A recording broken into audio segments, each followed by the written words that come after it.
ಜಿಲ್ಲೆಯ ಹಿರಿಯ ಶಾಸಕರಾಗಿರ್ತಕ್ಕಂಥ ಸನ್ಮಾನ್ಯ ರಾಜು ಕಾಗೆ ಅವರು ಅತ್ಯಂತ ನೋವಿನಿಂದ ಬೇಜಾರದಿಂದ ನಮ್ಮ ಜಿಲ್ಲೆಯಲ್ಲಿ ಏನು ಡೆವಲಪ್ಮೆಂಟ್ ಕೆಲಸಕ್ಕೆ ಮಾನ್ಯ ಮುಖ್ಯಮಂತ್ರಿಗಳು ನನಗೆ ಪತ್ರ ಕೊಟ್ಟಿದ್ದರು.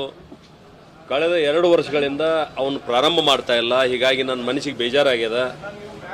2 ದಿನದೊಳಗೆ ನಾನು ಹೋಗಿ ಮುಖ್ಯಮಂತ್ರಿಗೆ ರಾಜೀನಾಮೆ ಕೊಡುವಂಥ ಸಂದರ್ಭ ಬರ್ಬೋದು ಅನ್ನುವಂಥ ಮಾತನ್ನು ಅವರು ಖೇದದಿಂದ ಹೇಳಿದ್ದಾರೆ. ನಾವು ಭಾಳ ದಿವಸದಿಂದ ಹೇಳ್ತಾ ಇದ್ದೀವಿ, ಈ ಸರ್ಕಾರ ಪಾಪರಾಗ್ಯದ, ಆರ್ಥಿಕವಾಗಿ ದಿವಾಳಿ ಎದ್ದದ, ಯಾವುದೇ ಶಾಸಕರಿಗೆ ಡೆವಲಪ್ಮೆಂಟ್ ಕೆಲಸ ಮಾಡಲಿಕ್ಕೆ ಫಂಡ್ ಅವರಲ್ಲಿ ಇಲ್ಲ. ಹೀಗಾಗಿ ಆಂತರಿಕ ಆಕ್ರೋಶ ಇವತ್ತು ಭುಗಿಲದ.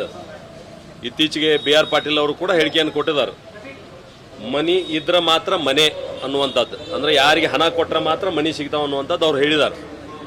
ಹೀಗಾಗಿ ನಾನು ರಾಜು ಕಾಗೆ ಅವ್ರಿಗೆ ಹೇಳಲಿಕ್ಕೆ ಬಯಸ್ತೇನೆ, ಕೇವಲ ನೀವು ರಾಜೀನಾಮೆ ಕೊಡೋದ್ರಿಂದ ಈ ಸಮಸ್ಯೆ ಬಗೆಹರಿಯೋದಿಲ್ಲ. ದಯಮಾಡಿ ನಿಮ್ಮ ಮುಖ್ಯಮಂತ್ರಿಗಳನ್ನ ರಾಜೀನಾಮೆ ಕೊಡಿಸ್ರಿ, ನೇರವಾಗಿ ಜನರ ಬಳಿ ಹೋಗೋಣ. ಅದೊಂದು ಸಲ ತೀರ್ಮಾನ ಆಗ್ತದ, ಜನ ಏನು ತೀರ್ಮಾನ ಕೊಡ್ತಾರೆ ಅವಾಗ ಈ ಸಮಸ್ಯೆ ಬಗೆಹರಿಲಿಕ್ಕೆ ಸಾಧ್ಯದ. ಇಲ್ಲಾಂದ್ರೆ ನೀವು ಈ ರೀತಿ ಹೇಳ್ಕೊತಾನೆ ಹೋಗ್ಬೇಕಾಗ್ತದೆ. ಜನರನ್ನ ಕಣ್ಣು ಒರೆಸುವಂಥ ಒಂದು ತಂತ್ರ ಇದೆ. ಹೀಗಾಗಿ ಮುಖ್ಯಮಂತ್ರಿಗಳ ರಾಜೀನಾಮೆ ಕೊಡಿಸೋದು ಭಾಳ ಸೂಕ್ತ ಅಂತ ನನ್ನ ಅಭಿಪ್ರಾಯ.